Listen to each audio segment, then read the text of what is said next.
I'm taking a shower right before bed. I'm sleeping with wet towels over me just to try to survive, honestly. Europe's record heatwave has already killed more than 1,300 people, and that number is still climbing. From melting Paris apartments to shut down British supermarkets, residents are revealing just how bad the situation is. Let's get into it.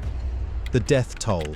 The numbers came first. By June 28, the WHO reported more than 1,300 excess deaths across Europe since June 21. France carried the heaviest load.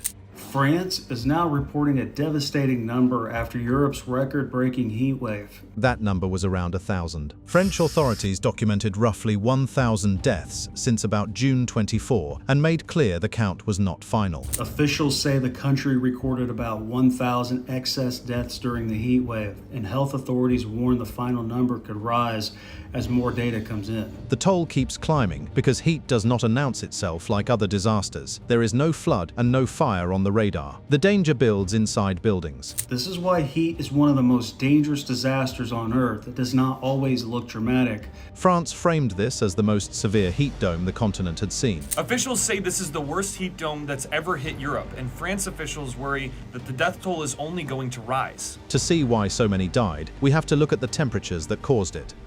Records falling across the map.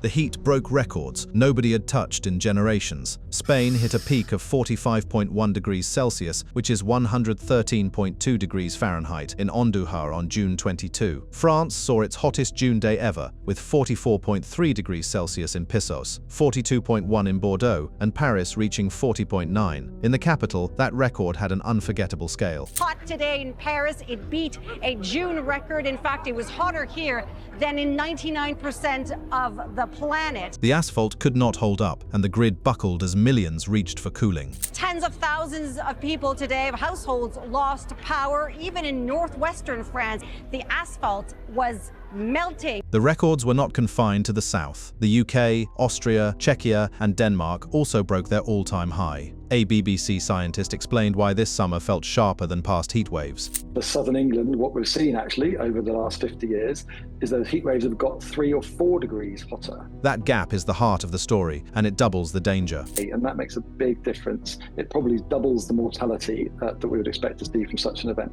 Record temperatures alone do not explain why Europe suffered more than hotter places. The real difference was inside the homes. A continent without air conditioning.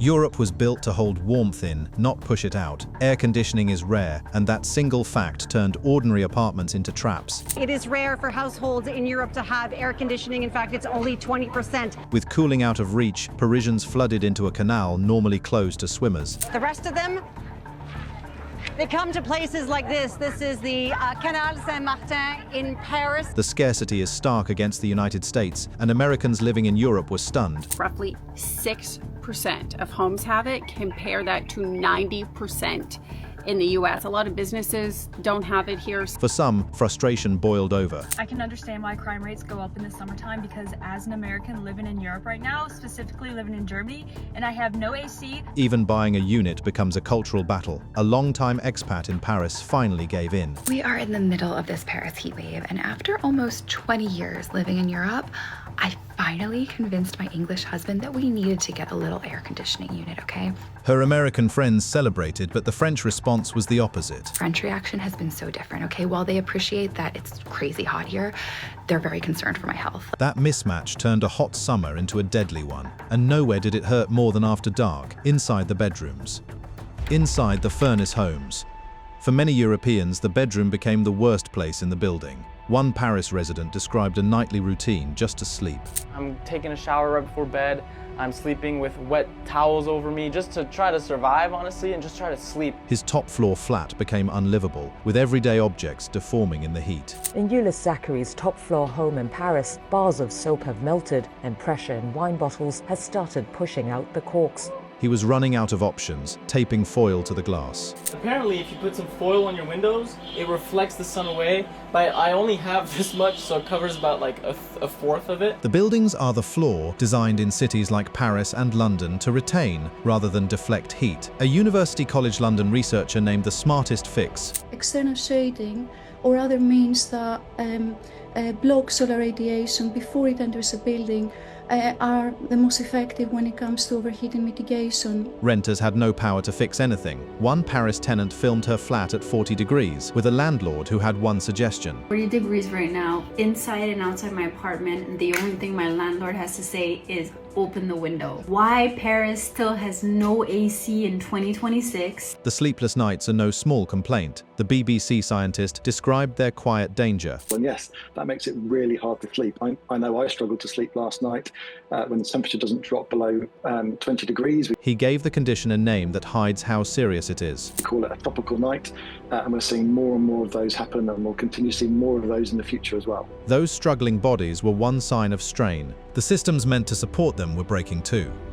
When a country shuts down, whole systems started to fail. In the United Kingdom, the heat reached into the grocery store. I'm going to show you why the UK is not built for the heat. The UK has just shut down when it gets too hot. I'm going to take you into a UK grocery store. What he found were bare shelves. The food pulled because the cooling could not cope. All these empty shelves is a result of it being too hot in the UK. This is the reality of it, right here. The fridges don't work. The breakdown went far past supermarkets. In France, over 845 schools closed. Outages hit around 68,000 households, partly from reduced nuclear output, and red alerts covered 72 of the 96 metropolitan departments. That alert reached most of the country at once. Now, across the country, 51 million people will now be under red alert starting tomorrow morning. That's 3/4 of the French population. Hospitals felt the same pressure. The BBC editor tied it to the temperature. And yeah, I just saw that the London Ambulance Service said that on Wednesday they responded to the highest number of life-threatening emergencies in their history. The closing message from the BBC was the one that lingers.